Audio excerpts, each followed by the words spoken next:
Magandang araw mga kababayan, magandang araw din po, magandang gabi, magandang umaga sa lahat ng mga Pilipino na sa iba't ibang panig ng mundo.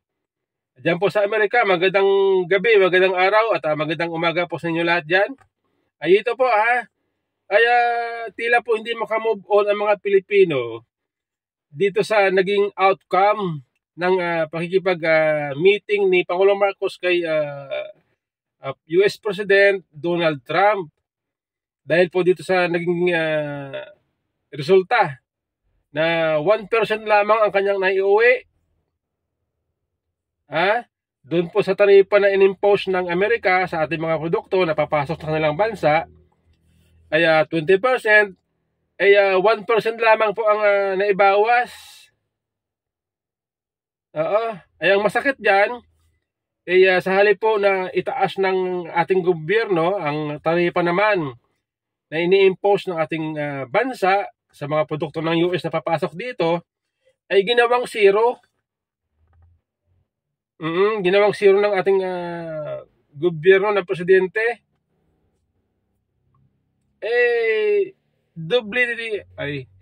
Doble po ang talo, lugi. Kalaan nyo yung zero tariff sa mga produkto ng US na papasok sa bansa, wala pong kikitain dyan ang ating bansa. Wala. Diba? Ngayon, sayang po yan. Di po ba? Nakakalungkot sapagkat sa halip na makinig ang ating gobyerno sa hinaing ng mga Pilipino, ay tila baga dinastify pa na tama itong kanilang ginawa, na tama itong resulta na kanilang ginawa. Katulad po nito ito po ang paglilinaw ng isang tauhan ng Malacanang. Ito po ang pahayag ng isang Special Assistant to the President for Investment and Economic na si Frederick Go. Okay? Nilinaw na sa huli ay hindi Pilipinas ang magbabayad ng taripang ipinataw ng US, kundi ang mga consumer sa Amerika. Yan po, pahayag niya. Ngayon, baka nakalimutan nitong si ng Malacanang at nitong si Frederick Go na isang advisor, Economic Investment Affairs. Baka nakalimutan niya na ang majority consumer ng produkto ng ating bansa na papasok sa Amerika ay mga PhilAm. Mga PhilAm po ang tumatangkilik sa mga produkto ng ating bansa sa Amerika. Mga PhilAm po yan. Sila po ang majority na consumer niyan. Ngayon, dahil itinaas ng Amerika ang taripa sa produkto ng Pilipinas na papasok sa Amerika, magmamahal ngayon yan. Magmamahal ang presyo. Ngayon, pag nagmahal ang presyo, siyempre babagal po yan. Hihina po ang bintahan ng mga produkto pagka tumaas ang presyo. At kapag tumaas ang presyo, babagal ang benta, apektado rin po ang mga importer o mga exporter ng ating bansa. Kapag humina po ang export, apektado rin ang ating bansa dahil hihina rin ang kita ng ating bansa sa mga produktong in-export. Hindi ba yan iniisip ng Malacanang? Nakakatawa ito mga. At isa pa, mga kababayan isa pa sa tatamaan dyan ay ang mga PhilAm. Dahil magmamahal ang produkto ng mga Pilipinas sa Amerika, apektado ang mga PhilAm. Sila po ang number 1 yan, magsasuffer. Kung sila po ay halimbawa, nagninegosyo ng mga produktong Pilipino, ang ating kababayan sa Amerika, kung halimbawa, restaurant o ano man yan, na ang kanilang negosyo ay mga produkto ng ating bansa, gamit ng ating ginagamit nila ay produkto ng ating bansa, apektado po sila dyan. Ito pa, sabi niya, iginiit pa nito na malaking bagay sa bansa ang taripang ibinaba sa 19%. At ito'y pangalawang pinakamababa sa Southeast Asia dahil mahikayat nito ang foreign investor na mag-export ng kanilang mga produkto. Baliktad. Baliktad yan. Diba? Baliktad po yan. Malacanang naman. Hindi nag-iisip. Hindi pinag-iisipan ang kanilang sinasabi. Diba? Tumaas nga ang taripa tapos sasabihin mo, mahikayat ang mga investor na mag-export sa Amerika. Baliktad ka. Mali ang inyong analysis, Mr. Frederick Go. Ay Chinese ka pa naman, baka malamang negosyante ka. Yung mga negosyanteng maliliit, yung mga retailer, alam niyan. Alam ang epekto niyan. Pag retailer ka, alam mo ang epekto niyan pag tumaas ang taripa, ang isang ang bilihin, babagal ngayon ang binta. Ganun po yan, mga kababayan. Di ba? Para bang ito ating gobyerno hindi nag-iisip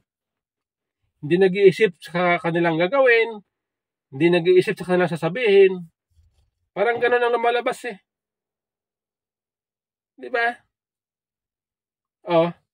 Akalain mo yan, 1% lang.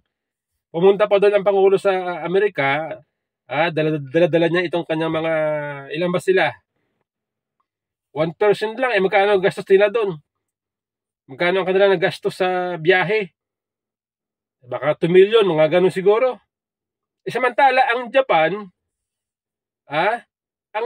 ay mula sa 45% na ibaba ng 15%. Tumawag lang. Walang gastos. Bayad lang sa telepono ang gastos ng Japan. Pero ang laki po ng naibaba, ang laki ng naibawas sa taripa na i-impose ng Amerika sa produkto ng Japan na papasok sa Amerika. Tawag lang yun napaka magaling, mahusay po yung Japan. Yung Indonesia, mula sa 32% na tariff imposed ng Amerika, naibaba din ng Indonesia sa 19%. Malaki rin po ang naibawas. Tawag lang din. Hindi na pumunta ng Amerika ang presidente ng Indonesia. Opisyalos ng Indonesia. Di ba? Tapos puring-puri po ni Donald Trump si Pangulong Marcos na best negotiator. Kasi nga na-auto di ba? Wala Kaya po ang mga Pilipino, hirap na hirap intindihin itong ating gobyerno. Di ba? Ngayon, mga kababayan ito pa po ang umaani. Bukod po sa pangyayari ito, bukod po sa naging outcome ng lakad ni Pangulong Marcos na umani ng isang katutak na criticism, ito pa. May bago pong pahayag ang ating gobyerno, si Pangulong Marcos, na umani ulit ng criticism. Sabi ng Pangulo, mga kababayan this is a new normal. Ibig sabihin, ang tinutukoy niya, buwabagyo, buwabaha, this is a new normal. Okay? Tayo naman, tinatanggap natin yan na yung bagyo, taon-taon na yan eh. Diyan na yan, di mo yan mapipigil. Alam natin yan. Kaya lang,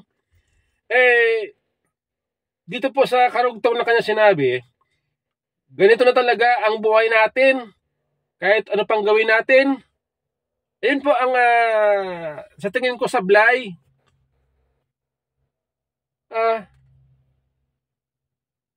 Kasi nga, halimbawa, alam mo, may bagyo. At ang alam mo, kapag may bagyo, sigurado yan, may maaapektuhan. Pag bumaha, may maaapektuhan. So yun ang dapat mong gawin. Maghanda ka. Paghandaan mo. O, diba? Ngayon, alam mo na may bagyo, taon-taon may bagyo, dapat, bago dumating ang bagyo, maglinis ka na ng mga basura, ng mga imburnal, tanggalin mo yung mga bara na nakabara sa imburnal. Ganun dapat yun. Readiness ang tawag doon. Kaya lang, dito po sa pahayag ni Pangulong Marcos, para bang tatanggapin na natin na ganito tayo, ganito na ang buhay natin. Parang ganun eh. Kasi sabi kahit ano pang gawin natin, wala na, ibig sabihin, wala nang solusyon. Wala na tayong magagawa. Kundi, pagbaha, lumusong ka sa baba. Tiisin mo pag bumaha. Ganun na eh. Ganun ang buhay natin eh. Mabuti na lang pala, kahit paano kami, nag-isip. Kasi nung araw, siguro mga 10 years ago, yung bahay namin sa Maynila, pag umulan, bumaha, matindi po ang epekto ng ulan at baha. Babahain yung bahay mo hanggang bewang, tapos pagkabaho-baho pa ng baha, dahil maitim yung tubig, papasok sa bahay mo. Kaya ako po nag-isip. Nag-isip po ako. Bumili ako ng bahay, kumuha ako ng bahay sa mataas na lugar. Yung hindi nababahain. Okay? So, ibig sabihin, gumawa po ako ng solusyon para malampasan yung problema sa pagbabaha. Ang bagyo, malalampasan din eh. Okay? Ang bagyo, pag ang bahay mo ay medyo matibay-tibay, kakayanan ng bagyo. Ang problema yung baha. Delikado buhay mo. Diba? Mas lalong bagyo na, delikado na buhay mo, tapos babaha pa, mas lalong delikado buhay mo. Kaya kami, nag-isip kami ng solusyon. Paano yung iba? Paano yung iba na walang mapuntahan? Na walang kakayanan, bumili ng bahay, pumunta sa ibang lugar na hindi bahain. Paano yon? Ibig sabihin, ang gobyerno, wala na solusyon doon. Kung ganun pala ang katiwaran ni Pangulong Marcos, kahit ano pang gawin natin, ganito na buhay natin. Ang bira ito. Ito po, pakinggan po ninyo ang kanyang sinabi, mga kababayan. Makbalitan na natin ang pag-iisip natin. Hindi ito unusual, hindi ito emergency. Ito gayon talaga ang panahon. At mangyayari ito, sinasabi, ang estimate daw sa bagyo dito para sa Pilipinas sa taong ito, 12 to 15 na bagyo. So nakatatlo na tayo. So to be conservative, ibig sabihin, 100 pa ito na dadating. Kaya huwag na nating isipin na baka magkabagyo. Huwag tayo mag-isip na gano'n. Ayan. Yan po ang paliwanag ni BBM. Wala.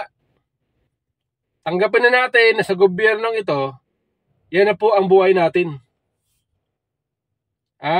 Tanggapin na natin sa pamumuno ni Pangulong Marcos, yan na ang buhay natin. Yan ang sabi niya eh.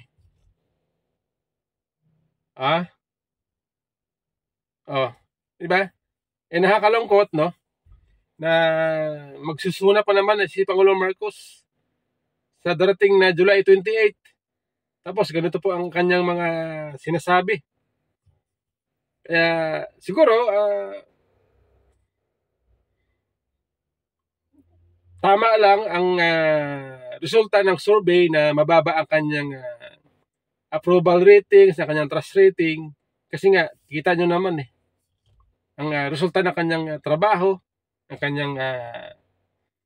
kanyang opinion sa mga pangyayari. Wala nang solusyon. Wala.